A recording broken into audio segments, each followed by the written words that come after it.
આ 24 વર્ષ પહેલા એવું બોલ્યા છકા ભાઈ આ બાપની બેટા છે સાક્ષી ભરતભાઈ આ 24 વર્ષ પહેલા એવું બોલ્યા કે મંત્રી કે વણિયાને રબારીયાના ભોગાની સ્થાપના થાય છે ઉદય ચૌહાણ બાપજીએ નક્કી કર્યું કે આ વણિયાના ઘરે ભોગાની સ્થાપના થાય છે ઉકળી બી ના રહેતું હોય તો ઉદય ચૌહાણ એવું બોલ્યા કે મારે જોગણીના હમણાં મંત્રી દર્શન કરવા છે ઈ દાડાની વાત બાપજી આ ઘરે હું જોગણી વાત કરી મૂકી આ બાપજી બેઠા ને સાક્ષી શિવશંકર હા આને હું માતા બોલાવી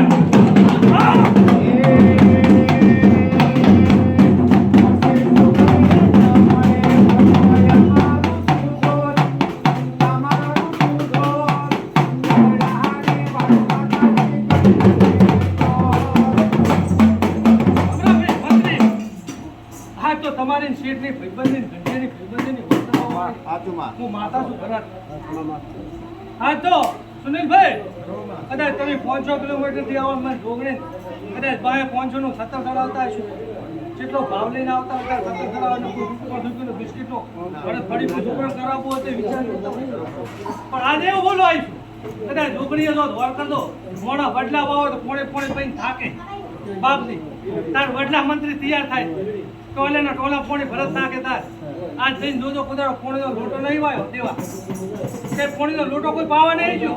પણ માતાના પાછલા ભાગમાં જઈને જોજો કે જોગણીના પ્રતાપ અને ભોગાના પ્રતાપ આજે વડલો ચેવડો છો અને વડનું નામ લે છે એવું મારું જોગણીનું બોલવાનું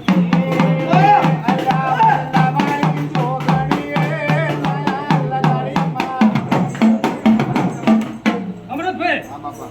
આજ કદાચ ભાઈને કીધું ભાઈને કદાચ હું ફોન કરવામાં હોય નવાઈ ને પણ મારી વાત કરીને મન નમ્યા હોય અને એ જગતમાં હું માતા ને બધા જીવનલાલ લંબા જોતો તો મારો ડુંગળીનો માવતર લાગે મારો ઘણો લાગે પણ ચા હું ખબર છે કે આજે બકાભાઈનો છોકરો બીજું ભણતો હોય જીવન અને ભોગે પાટે બેઠાનો ટાઈમ ના હોય હેડતો વધાવો લેવાનો અને બાપની છોકરાને એમ કે પેલા જઈને વધાવો લે છોકરો બહાર આવીને એમ કે એટલે પાવો સુની પેલા પપ્પા કેટલા કણનો વધાવો છે અને એ ગોગોળ માતાએ જો કેવા આવતું જેનાથી દેવ શું કહું છું પ્રવીણભાઈ કે ત્રીજું ધોરણ ભણતો છોકરો વધાવો લેવા થાય અને પાઠ ઉપર થઈને એમ કે આઈન બારે જીવન પેલા કેટલા કણનો વધાવો છે એ ગોગોળ એમ કેલા 11 કે 13 કે 9 કણનો વધાવો છે પણ એનાથી દેવ કેવું એટલે ઘણી વાર તો એવું બને કે છોકરાને બૂટ પહેરવાનો બૂટ કાઢવાનો અવસર ના હોય અને કદાચ છોકરાનો બાપ બેઠા મજાકમાં એમ કે આજ ગમેલમાં જાવ છે છોકરો એમ કે મનમાં રાખો કેટલા કણનો વધાવો છે હું બાપ દીધું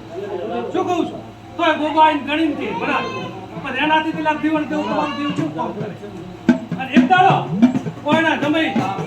ત્યાં કોરોના આવ્યો હતા તારો ખેર વળતા હતો તો હમણાં સાવળિયા તાર બે ભાઈબંધ ભણશાળીના ટેસ્ટમાં બેઠા 45 ઓક્સિજન થઈ મળવા જીવન વધે ડોલા ખાતા હતા ત્યારે મને ગોગને ભણાવ્યું કે બકે એવું કીધું કે મારી આજ તને હાલો આવ્યો તો મારા પાસે કોઈ છે નહીં પણ હું વધારે જોગેથી હોય રડતી જોગણી દર્શન કરવા માતા છોકરાનું 45 ઓક્સિજન થઈ અને માતાના પ્રતાપે આજે મકડો ચડવા નતો આલે હું માતા હું ભરતભાઈ પણ હવે નોણી જે કાંઈક ના દેખાય હોવો ન ખરા હોવોના કિસ્મત પણ ભરતભાઈ હેડે દાતા ગાડીને પંચર પડે અને છતાંય ગાડી હેડી જાય તો માતાના આશીર્વાદ છે કદાચ પંચર પડે તો તમારી થોડી ઘણી ભૂલ હોય પડે પંચર ના પડે એવું મારું માતાનું શું કહું પંચર પડવું ના દો પણ ચાર પડે હમણાં મંત્રી કે તમે ગોગાના માતાના ભેળમાં ના હેડે હોય દેવો તો પંચર પડે ના પડે એવું મારું પછી બાપજી દિનેશ સર આજ તો એવું બોલું છું ભાઈ મારી કુવા સિવાય ગગી મારી છોકરીને માતાના ભાઈઓ આશીર્વાદ છે નામ લ્યો ના લ્યો પણ આયા ને બધાય પરમણ આયા વગર જેનો ભોગાને આ છોકરીનો પછી હું ઘરે બેઠો બકાભાઈને ઓળખણ છે આ ભોગાને શિકોતરને ફોર્મ ભરાવતું બીજો મંત્રી કે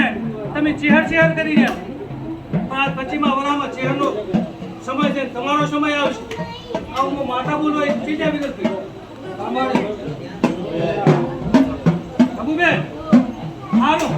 આજથી નવા દાડા નવી શક્તિ થશે તમારી હું માતાનું